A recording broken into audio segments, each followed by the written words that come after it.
देवास में केंद्रीय कृषि मंत्री शिवराज सिंह चौहान ने वीवीजी रैमजी योजना को गांव के सर्वांगीण विकास और रोजगार के नए अवसर सृजित करने की दिशा में एक महत्वपूर्ण पहल बताया। उन्होंने कहा कि ये योजना ग्रामीण क्षेत्रों को आत्मनिर्भर बनाने और लोगों को अधिक से अधिक काम उपलब्ध कराने के उद्देश्य से तैयार की गई है।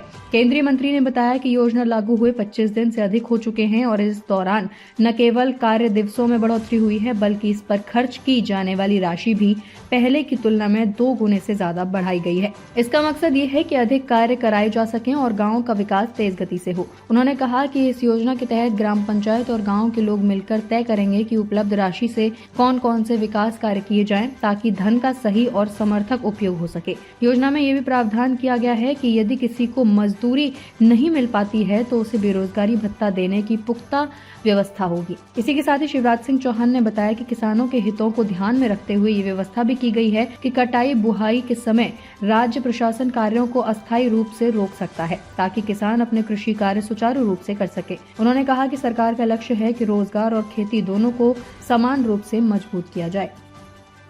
पहली चीज तो ये कि विकसित भारत जी राम जी योजना गांव के संपूर्ण विकास के लिए और रोजगार के और ज्यादा अवसर देने के लिए बनाई है।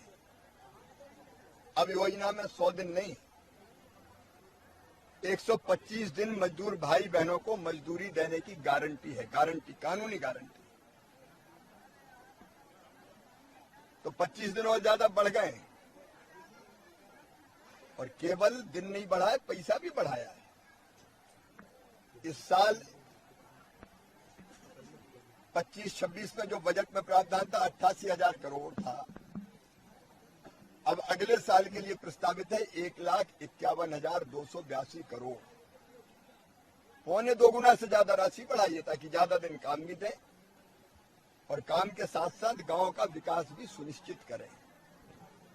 अब इसमें ऐसा नहीं होगा कि यहाँ की मिट्टी खोद के वहां डाल दी।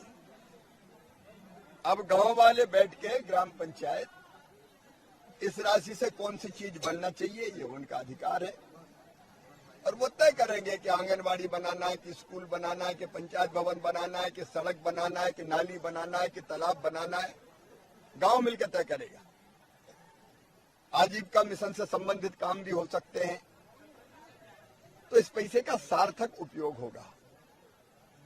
इसमें यह भी प्रावधान कर दिया गया है कि मजदूरी नहीं तो बेरोजगारी भत्ते की पुख्ता व्यवस्था, और देर से मजदूरी तो उसमें फिर ब्याज सहित देना पड़ेगा पैसा। इसमें यह प्रावधान भी किया है कि हमारे जो शासकीय अमला है, रोजगार सहायक, पंचायत सचिव, मैट, सब इंजीनियर कई बार इनकी तनख्वाह के लिए परेशान रहते थे। तो इसमें 9% पैसा कुल मिला के इनकी तनख्वाह और प्रशासनिक व्यय के लिए जाएगा, मतलब लगभग 13,000 करोड़ रुपए, ताकि काम करवाने वालों को वेतन में कोई दिक्कत और परेशानी ना हो। एक प्रावधान और किया है कि किसान का काम जब जरूरी कटाई का बुआई का होता है, उस समय राज्य शासन कटाई बुआई के समय जो भी अवधि तय करे, अधिकतम वो 60 दिन है, 365 दिन, वो इस काम को रोक सकती है ताकि किसान का काम भी चल जाए।